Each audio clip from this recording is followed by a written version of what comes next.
Farmer prime minister Imran Khan, former federal ministers اور حاضرین، السلام علیکم۔ آج ٹاپک تو یہ بہت بڑا ہے اور انٹرنیشنلی اس پہ کتابیں بھی کافی لکھی گئی ہیں، اسکالرلی آرٹیکلز بھی ہیں، ریسرچ پیپرز بھی ہیں، بٹ انفارچونیٹلی اس ایشو پہ پاکستان میں اکیڈیمیا نے اتنا زیادہ کام نہیں کیا۔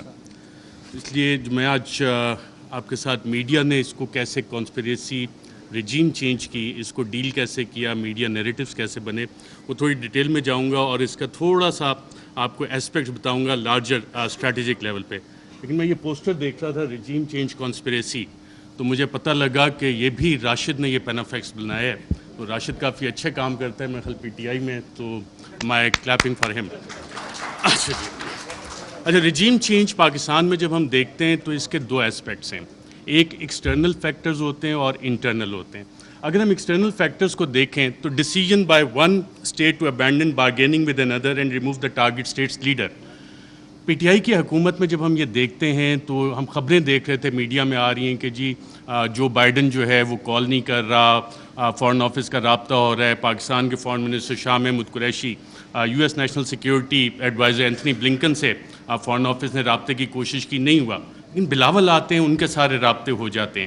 تو یہاں سے آپ جب میڈیا کی وہ خبریں نکال کے دیکھتے ہیں تو آپ کو ایکسٹرنل فیکٹر اور وہ لنکیجز کہ یہ فیصلہ وائٹ ہاؤس میں ہوا، US NSC میں ہوا، اور اس کا ذکر اب میڈیا میں یہ سوال ابھی تک ڈیبیٹ نہیں ہوا کہ کیا اس کا فیصلہ وہاں پہ ہوا تھا نہیں ہوا تھا۔ وہ سائفر اگر پبلک ہوتا ہے تو اس میں یہ سوالات اٹھیں گے یقیناً کہ یہ فیصلہ اس لیول پہ اسٹیٹ کے لیول پہ US اسٹیٹ نے کیا، صدر جو بائیڈن نے کیا، اور صدر جو بائیڈن جو نیو کانس تھے، the plan for the new American century, اس کا باقاعدہ طور پہ حصہ تھے، جس کے بعد ہم نے دیکھا 2001 کے بعد پوری دنیا میں ڈفرینٹ رجیم چینج آپریشنز باقاعدہ طور پہ لانچ کیے گئے۔ عراق اس کی ایک مثال ہے۔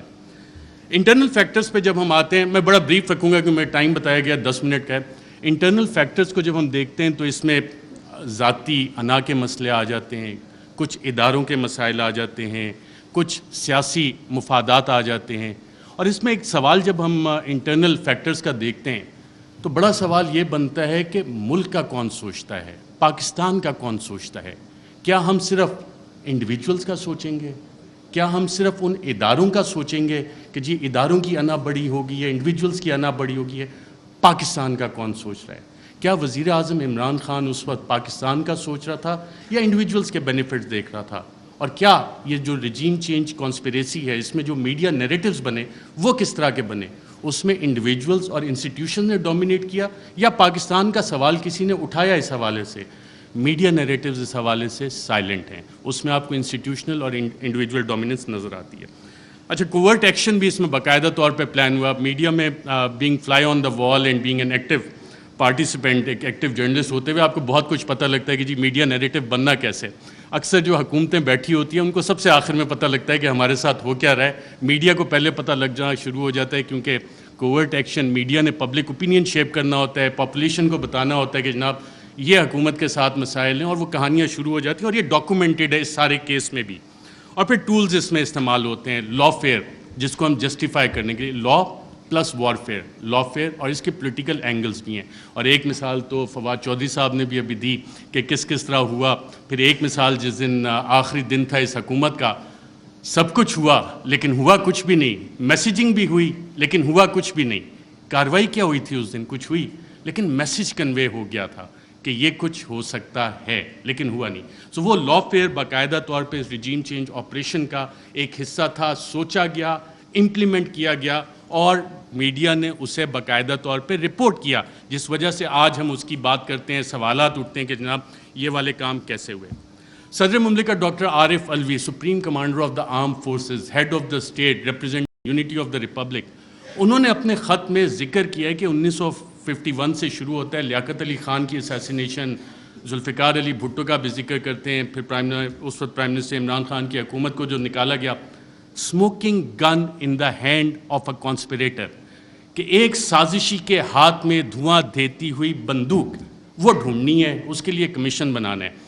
تو انڈیویجولز کو ہم سائڈ پہ رکھ دیتے ہیں، ہم اس میں ایک لارجر پیٹرن آئیڈینٹیفائی کرنے کی کوشش کرتے ہیں کہ پاکستان میں اگر ہم US لینس کے ذریعے دیکھیں، کیونکہ پاکستان کی فارن ریلیشنز جو ہیں ہم لوگ موسٹلی US بلاک میں رہیں، تو اس میں ہم یو ایس لینس سے اگر اس سارے مسئلے کو دیکھیں پاکستان کی 75 سالہ تاریخ کو کہ کب کب کیسے کیسے گیا، میں لارجر اس میں براڈ فریم ورک میں آپ کو بتاتا ہوں. 1958 martial law, 1978 martial law, 1999 martial law. یہ تمام مارشل لاء جس وقت لگے اس وقت امریکہ کے اس خطے میں انٹرسٹ تھے.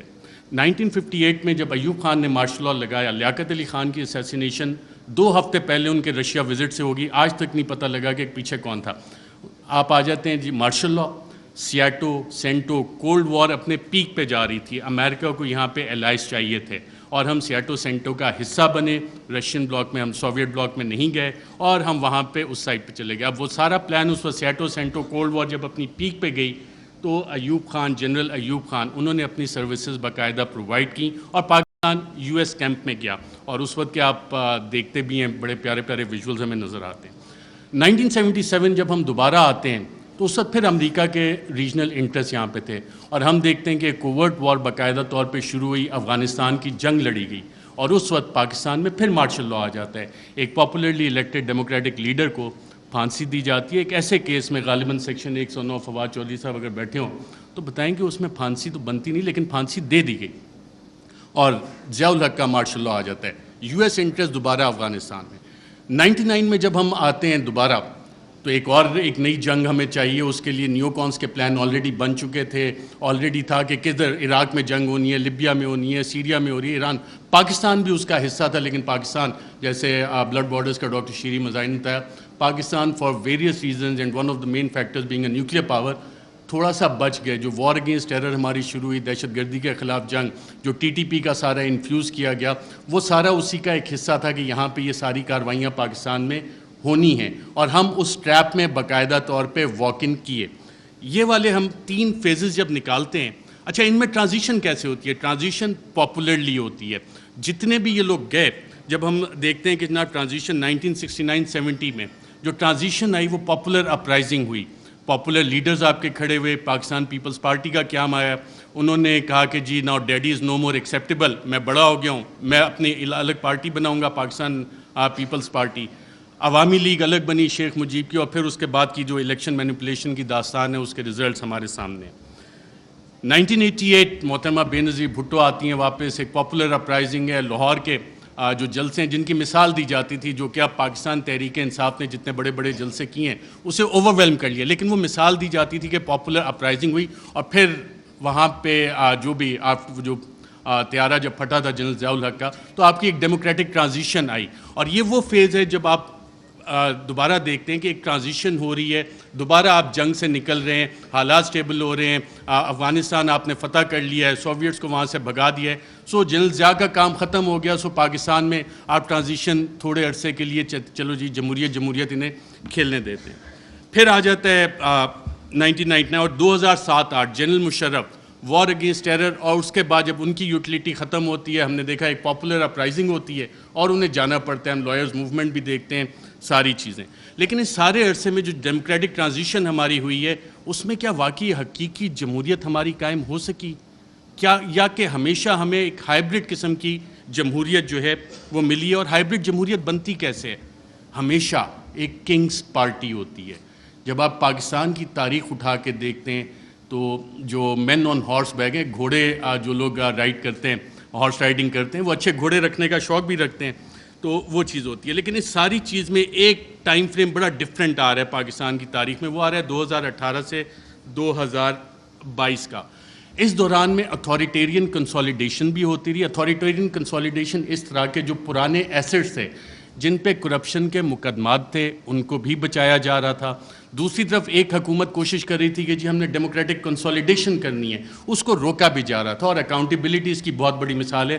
اور اگر کسی نے اس کا ایک ٹائم فریم نکالنا ہے کہ بڑا اچھا احتساب چل رہا تھا، ساری چیزیں 1 پیج پہ چل رہی تھیں، لیکن پھر ایک پریس کانفرنس مشہور زمانہ ہوتی ہے جس میں پوری نون لیگ کی لیڈرشپ بیٹھی ہوتی ہے اور مریم نواز اس میں ایک بڑی اچھی بات کرتی ہیں کہ چند اہم لوگوں کی ویڈیوز موجود ہیں.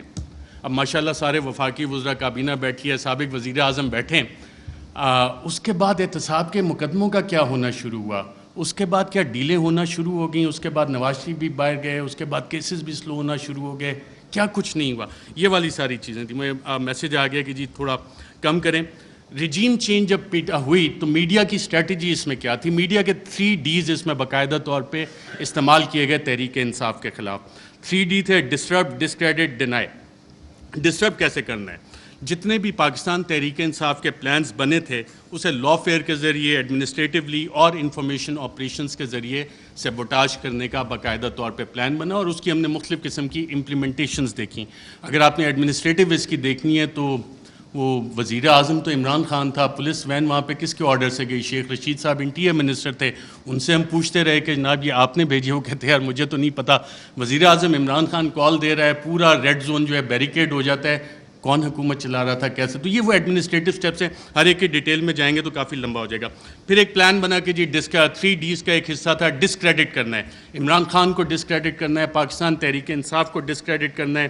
اور فریم ورک فار اس میں جو نیوز میکنگ تھی، اگر آپ ریڈ زون فائلز اٹھا کے دیکھیں تو اس میں باقاعدہ طور پہ میڈیا والوں کو یہ بتایا جا رہا تھا، یہ چیزیں میڈیا میں آ رہی تھیں کہ جناب دیکھیں یہ اکتوبر میں ایک جو سلسلہ شروع ہوا ہے نا، یہ بڑی زیادتی کی بات ہے. اس میں چند انڈیویجولز جو ہیں ان کو تو یہ حق نہیں دیا جاتا کہ جی پنجاب پولیس کے پیٹرن پہ چیزوں کو لے کے چلیں، ایسے تو نہیں اجازت دی جا سکتی.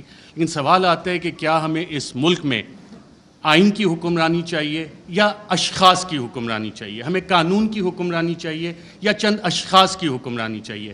میڈیا فریم ورک جب آپ اس میں سارا اینالائز کرتے ہیں، جتنے آپ کرنٹ افیئرس کے پروگرامز اٹھا لیں، نیوز آرٹیکلز اٹھا لیں، کالمز، ایڈیٹوریلز، اس میں کانسٹیٹیوشنل فریم ورک وہاں پہ ڈیبیٹ فریم نہیں ہوئی، وہاں پہ رولز آف بزنس کی ڈیبیٹ فریم نہیں ہوئی، وہاں پہ ڈیبیٹ فریم ہوئی اداروں کے حساب سے، وہاں پہ ڈیبیٹ فریم ہوئی انڈیویجولز کے حساب سے. اور پھر اپریل میں 9-10 اپریل، اس سے پہلے یہ پلان آ گئے تھے کہ جناب میڈیا سپیس بھی ڈینائی کرنی ہے، بلیک آؤٹ بھی کرنا ہے. جو چند صحافی کوشش کریں کہ آواز اٹھانی ہے ان کو آپ چینل سے نکال دیں. عمران ریاض میرا خیال ابھی بھی بیٹھے ہیں، مجھے اطلاع ملی تھی کہ انہوں نے ایکسپریس جوائن کرنا ہے، لیکن ایکسپریس پہ بھی ابھی تک آن ایئر نہیں ہو سک رہے. حالانکہ سلطان لکھانی صاحب فریڈم آف پریس میڈیا اس پہ بلیو بھی کرتے ہیں، کافی اچھے ایڈیٹوریل آرٹیکلز اور چینل بھی چل رہا ہے، but he is not on air. FIRs چلیں اب صحافیوں کو چھوڑیں، اب تو پوری وفاقی کابینہ جو ہے سابق، اس پہ بھی FIRs ہوئی ہیں، اور ملٹیپل FIRs دہشت گردی کی بھی ہوئی ہیں.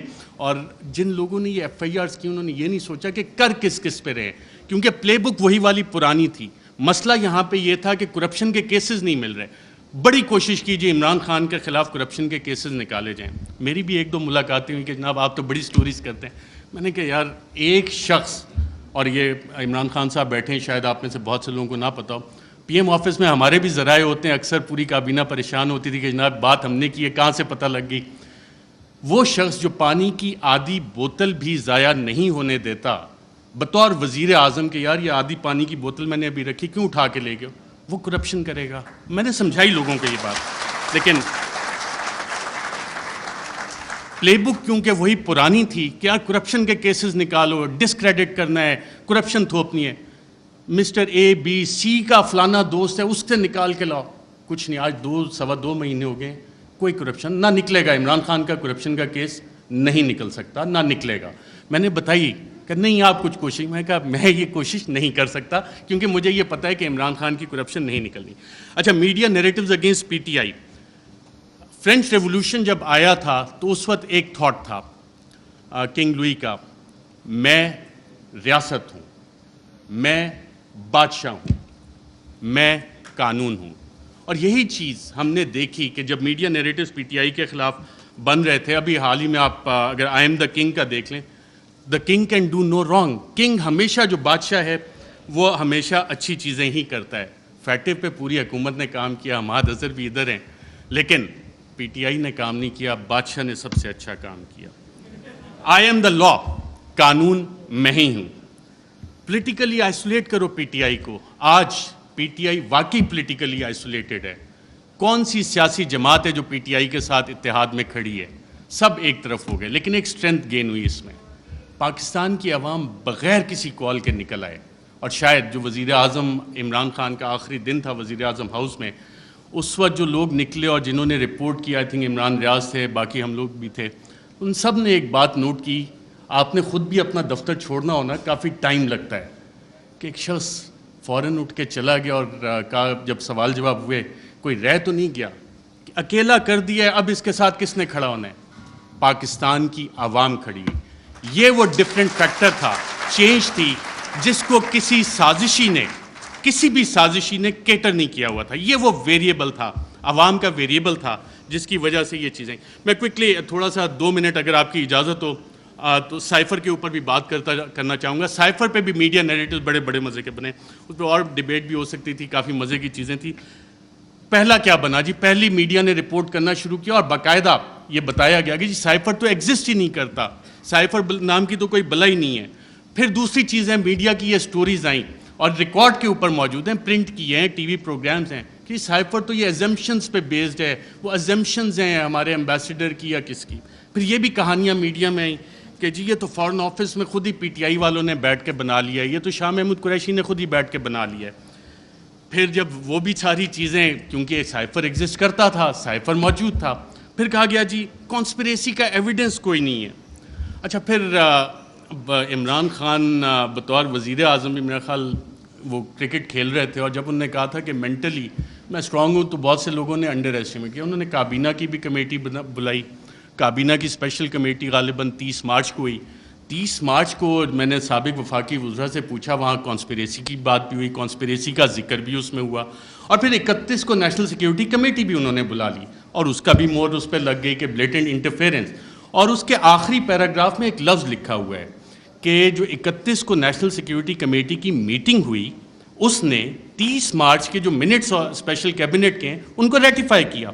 اب 30 مارچ کو آپ سب وفاقی وزراء جو اس میں بیٹھے تھے، اس وقت کے وزیر اعظم اس میں بیٹھے تھے، ان سب نے کانسپریسی اور سازش کا لفظ اس میٹنگ میں ذکر کیا. یہ میرے ذرائع نے مجھے بتایا ہے، آپ سبھی یہاں پہ بیٹھے ہیں، اگر کسی نے کانٹراڈکٹ کرنا ہے تو سابق وزیر اعظم خود بیٹھے ہیں، وہ کر سکتے ہیں کہ 30 مارچ کو جو اسپیشل کیبنٹ میٹنگ تھی اس میں سازش کا ذکر ہے. بالکل سازش کا میں ایز اے جرنلسٹ کلیم کر رہا ہوں.